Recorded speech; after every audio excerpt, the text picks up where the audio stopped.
Oil prices collapsed in the United States yesterday due to the ongoing problems of excess supply of crude as the coronavirus pandemic restricts movement globally. This follows a drop in demand of more than 30 million barrels of oil earlier this month. Oil and gas markets have been experiencing an especially trying time as demand for these commodities continue to stall, bringing this particular economic activity to a standstill. Joining us via Skype now is energy expert NJ Ayuk. He is the executive chairperson of the African Energy Chamber. Great to have you, NJ. Thanks so much for joining us on the program. Thank you for having me. Good morning. It's an absolute pleasure. So, in recent days, we saw oil prices looking a little bit more positive, but, it was obviously short term. What caused the sudden collapse again yesterday? I think it's still on demand issues. I mean, you have to look around the United States, look at Europe, at Africa, and you have to look at China, still on lockdown. Demand is very, and the market is skeptical. So right now we see the markets not reacting to the open spots because they've not really taken effect. Let's wait and see what happens over the next 4 days. So let's say Monday we'll see an uptick in the market. Okay. For the layman, explain to us why the storage of fuel has now caused such a problem. I mean, to the point that we actually saw WTI going into negative territory. I've never ever seen that before, literally paying people to take your oil so that you can make more space. Talk to us about this. Well, put it this way. You have so much oil in the market. There is so, after the coronavirus kicked in, you had demand very weak. China used to take a big part of the oil and gas from Africa, from the United States, from the Middle East. Right now, no more. So what happens? Corona hits, your airplanes stop flying, everybody's on lockdown, you cannot drive, the prices are weak, so there is more oil in the market than we actually need. So the price goes down. But also there was a second factor. You had the price war between Saudi Arabia and Russia. They are very close together, but they then started the war share, and that really hit the market. So there was more oil, and there continues to be more oil than you currently need. Right now, you were seeing about 30 million barrels being produced per day when the market only needs about 18 to 20 million barrels. So we have an excess of somewhere around 15 million barrels in the market, which has to change. The good news, though, the OPEC and non-OPEC countries got together. They had a cut, and this cut could go up to about 15 to 20 million barrels. And if they could help stop the supply glut, and that there's no much oil, there's not a lot more oil in the market, we might see an uptick in oil prices, and we might see an uptick again. But again, we have to look at the fundamentals, and market forces are really going to determine, and the coronavirus is a big part of that. Yes, I mean, we saw the beginning of April a series of discussions between, as you mentioned, Saudi Arabia, Russia, as well as other big oil producers, resulting in announcements to actually cut the oil output. But most analysts said that, it's not likely to bring any substantive yields. What's your opinion regarding this?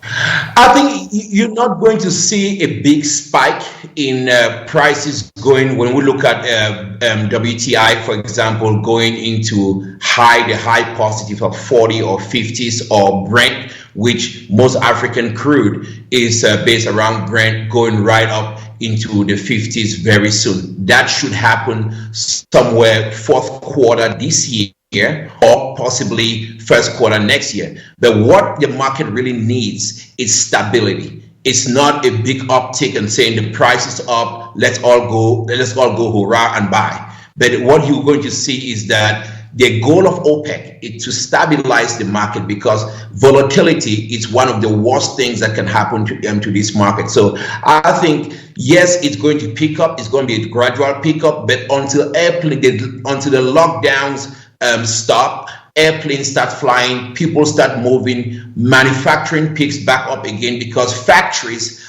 are really big component part of this. So if we start producing more, driving more, flying more, you are going to see an uptick in the market. That is what we have to be looking at. The economies have to start moving again. The world economies right now are shut down. And so even the oil industry also faces a hit when this is happening. I mean, it's a good way of looking at it. But another issue is what about African countries whose economies depend on oil, but obviously don't necessarily have such huge reserves? Where does it leave them? Well, African countries whose countries depend on oil have to really deal with big issues right now. And I think that is really what is happening, because most of these countries are really struggling and everything. But when you look at what is happening in Mozambique, you look at Nigeria, you look at Angola, their reserves have been really hit. And they are right now struggling. And some of them even going to the IMF or really going to the World Bank for loans. And that is where you see most African countries stuck right now. Something like British Petroleum or BP warning of a shock that's never been seen before. Help us out. Explain this to us. I mean, what are the short-term and the long-term effects of this? What does that impact look like? Well, for example, British Petroleum, BP had a big project coming up in Senegal. They were going to put about $20 to $30 billion with some of the largest LNG fields there. They've postponed that. You had same thing in Mozambique, but right here in South Africa, Total had a big discovery which could see about 1 billion barrels of crude condensate coming upstream, which could really help in shaping the country's energy mix right here in South Africa. Now there are big questions about that project going forward. And when you look at all of that, we have to get back to the basics. The basics is jobs. Jobs for everyday Africans, jobs for everyday people who don't trade in the stock market or they are not on Wall Street, but we have to look at Main Street. And that is what most Africans are really dealing with. Contracts being canceled, those who build small hotels in all cities like Maputo or going into Luanda, Angola, or Port Harcourt, Nigeria, or Dakar, Senegal, they are losing that. And some of the great projects that people were looking at happening around the Mossel Bay or looking at the KZN in South Africa on that oil streak, it's going to be delayed. And that is what we're really dealing with. And we have to see that change and ensure that change happens real quick. I am very optimistic though. It's going to bounce back. The oil industry has seen worse, and Africans have seen worse. We're resilient, and this industry is part of us. So we're going to see these projects coming back. They're not canceled, they're delayed, but it takes what government and us have to do to boost back the economy. Sometimes not just money, but it's also what we need to have a common sense agenda to really drive this up. For example, giving them extensions, shoring up, creating an enabling environment, ensuring that we waive some taxes or delay some taxes for payments later, and really create this industry to breathe again so that we can use our natural resources to better everyday Africans, because that is what this is really about. Just finally, and very, very quickly as we wrap up the interview, do you think this is going to have a positive effect on renewable energy? Because that's been, spoken about for such a long time. Will this see this industry moving even faster?